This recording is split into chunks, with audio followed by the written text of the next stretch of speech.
Is the school or the classroom the only learning environment? A learning environment is more than just a classroom. It's a space in which students feel safe and supported in their pursuit of knowledge, as well as inspired by their surroundings. Now, how to create an environment where the students are provided with varied learning opportunities to explore, discover, and make meaning of the world. Lesson 13 introduces the concept of learning environment from the constructivist perspective of learning. It discusses the basic constructivist principles and the role of the teacher and the technology in the learning environment.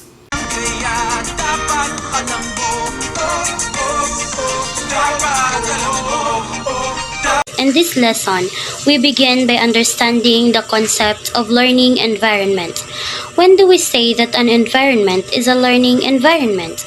The physical and psychological setting in which learning happens is referred to as a learning environment. In addition to the social interactions between the teacher or instructor and the student, or among the students themselves.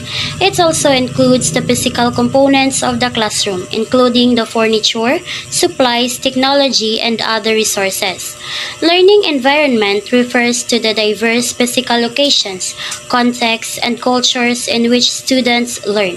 Since students may learn in a wide variety of settings, such as outside of school locations and outdoor environments, the term is often used as a more accurate or preferred alternative to classroom, which has more limited and traditional connotations, a room with rows of desks and a chalkboard. Learning environment is more than just a classroom. It is a space in which students feel safe and supported in their pursuit of knowledge, as well as inspired by their surroundings. Technology is used to describe the design and surroundings that interest learners. Constructivism holds that students actively develop their own knowledge and meaning from their experiences. Constructivist classroom focus on students' questions and interests, build on what students already know, emphasize interactive learning, and are student-centered.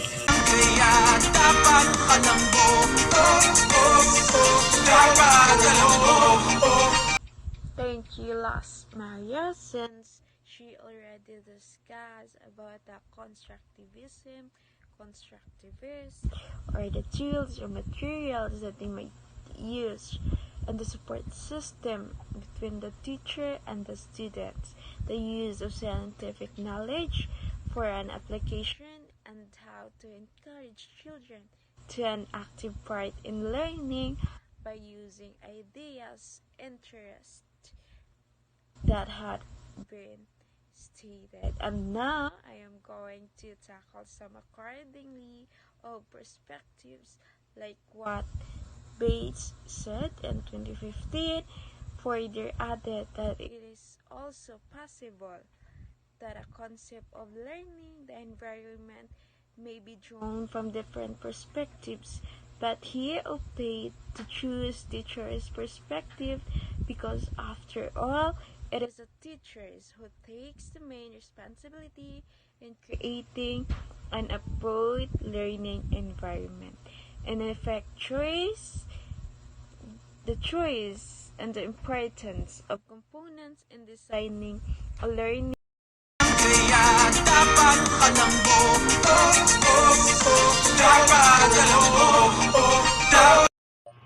Constructivism is simply about questioning, investigating autonomy, and personal expression of knowledge. Technology allows for investigating, exploration, and self-expression. Effective use of technology helps children to be more collaborative, allow them to learn at their own pace. So, the technology is very useful of us, mostly of students or children. So, example, Miss Teams used to call or discuss the teacher or their students use of call. And G Classroom, they give activity to their students, and Google Meet. So that children is more collaborative and they learn at their own pace. Using technology to support constructivist learning such as Earn and Oracle Thinkist provides authentic learning experiences for children. They work on projects that are based on issues that are relevant to everyone from around the world that participates. This enables children to experiment with different situations, either individually or in groups. So that the children they based on what happened to the world or in their environment using of technology. So or technology or individually or in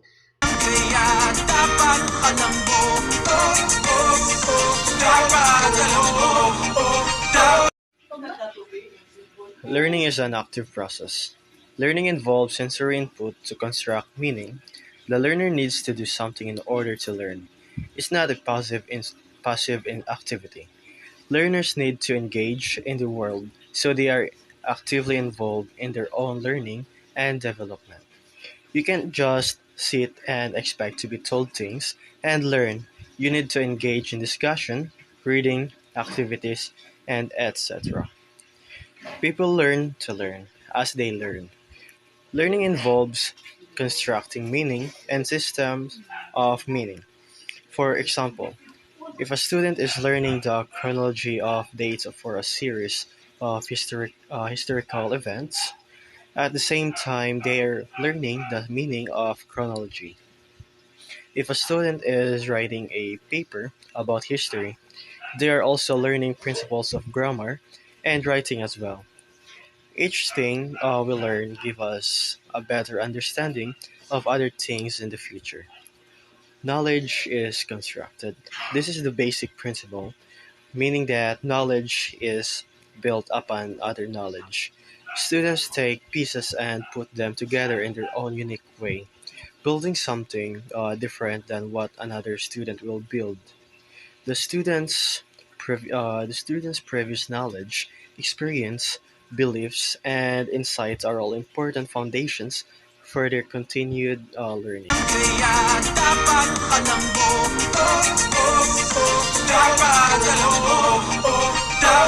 So there are 9 basic constructivist principles, which includes learning is an active process. People learn to learn as they learn. Construction of meaning is cognitive, which being discussed earlier by Tincay. And then let's have the continuation of the other principles. It includes learning involves language. So first, learning involves language. Research studies have emphasized the influence of language in learning, particularly the role of talk in the classroom. Some people even talk to themselves while learning. We all know that the language we use influences learning. So next, learning is a social activity. Through dialogues and conversations with others, make us learn. Socialization is the key to learning. Sometimes a single experience can lead to learning. Next is, learning is contextual. We do not learn isolated facts and theories, but rather, we learn in a relationship to other things that we know, what we believe, our prejudices, and our fears. We cannot separate our learning from ourselves.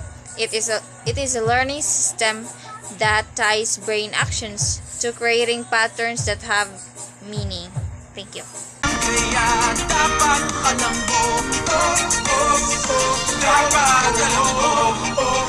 So hi everyone, I am Claire Minor and I am going to discuss the last 3 basic constructivist principles. So first is knowledge is needed in order to learn. So the learner couldn't learn or understand some new topic if he doesn't have some knowledge about the previous topic.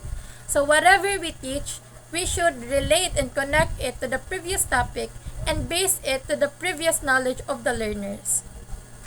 And then the second one is learning is not instantaneous. So we all know that learning, it really takes time. So we should recall and review some to use them and cluster them to the learner's thoughts. So, and then lastly, motivation is a key component in learning. In any act of learning, motivation plays a crucial role. So motivation also includes understanding of ways in which the new knowledge may use.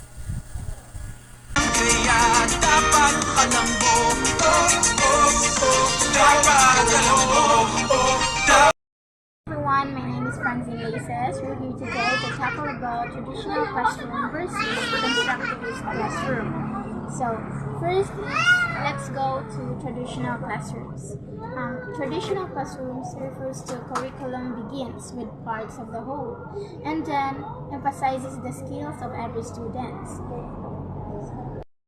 Second is strict adherence to fixed curriculum is highly valued, and its materials are primarily used or often use textbooks and workbooks. Next is learning is based on repetition. Like you are learning and repeating the lessons or whatsoever. Last one is teacher disseminate information. They discuss everything and spread information to each and every student. Next, let's go to the constructivist classroom. The constructivist classroom emphasizes big concepts and expanding to include the parts. And the questions and interest is valued. Like when your students asking question or in their interest, you are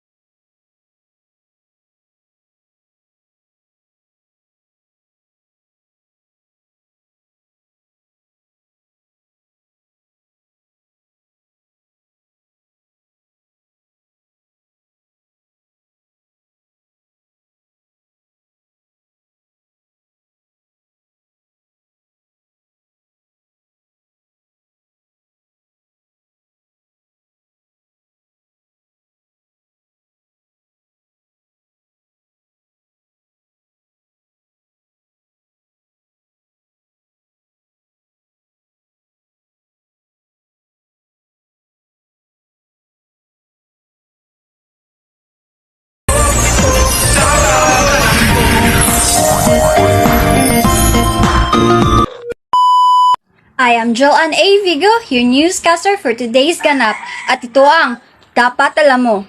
Thank you, Ms. Leysis, for that information as we continue to compare the traditional and constructivist classroom. Here's the continuation of the chart. In the traditional classroom, teachers disseminate information to students, and students are the recipients of knowledge. In 18th to 19th century, only teacher is the expert and have the information to share it to the students, and students are the one who receive the information and it acquires them into their knowledge. While in constructivist classroom, teachers have a dialogue with students, helping students to construct their own knowledge. It means that it's no longer the teacher is the source of information, rather the students have more the capacity to find any other sources or in the internet rather. So the teacher are more the facilitator and students are more expanding their knowledge by dialogue by teachers or by experiences, influences, and talking to other people around them. At ito ang dapat alam mo. In the chart, the 7th traditional classroom is the teacher's rule is directive, rooted in authority, while the other one in the constructivist classroom is the teacher's rule is interactive and it is rooted in negotiation. The 8th in traditional classroom, assessment is through testing and correctness of the answer. It means this is the process by examining and measuring someone's knowledge to determine what the students have learned, while the other one in constructivist classroom, assessment includes students' work, observations, points of view, as well as the test. Process as important as the product. In 20th century now, teachers are not solely focusing on the test and answers of the students. It's also focusing and looking for the activity reflective by the students and the process itself of the students' work. The ninth, traditional classroom knowledge is seen as inert. It means inert knowledge is information that a person knows but doesn't fully understand what it means. So which means they can only recognize and use it in a very limited ways. For example, a student has an inert knowledge if he or she can memorize something but he or she doesn't fully understand what it means. While the other one, for constructivist classroom, knowledge is seen as a dynamic, ever-changing with our experiences. It means knowledge change and evolve as a result of various processes, experiences, and influences with ourselves. Lastly, in traditional classroom, the students work primarily alone. These students are more the competitive one, while now in 20th century in constructivist classroom, students work primarily in groups. They are more cooperative and they learn from each other. Thank you for listening. And again, this is Jill, your newscaster for today's ganap. At ito ang Dapat Alam Mo. Good day to each and everyone. Technology in the Constructivist Learning Environment Report. This is Lymp Rabago, your reporter for today. Modern constructivist learning environments are technology-based, in which learners are engaged in meaningful interactions, just like the use of social media and other online apps. Support the constructivist principle that learning is a social activity. Therefore, if educators are to adopt a constructivist approach, they are now challenged to adapt and change. So these are instructional design strategies to actively engage learners to meaningful projects and activities to promote exploration, experimentation, construction, collaboration, and other reflection of what these learners are studying. Again, this is Lymp Rabago, your newscaster for today.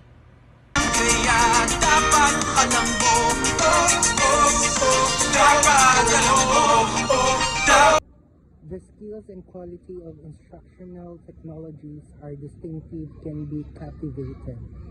Students who engage in critical analysis, making while learning new materials, ability, and knowledge.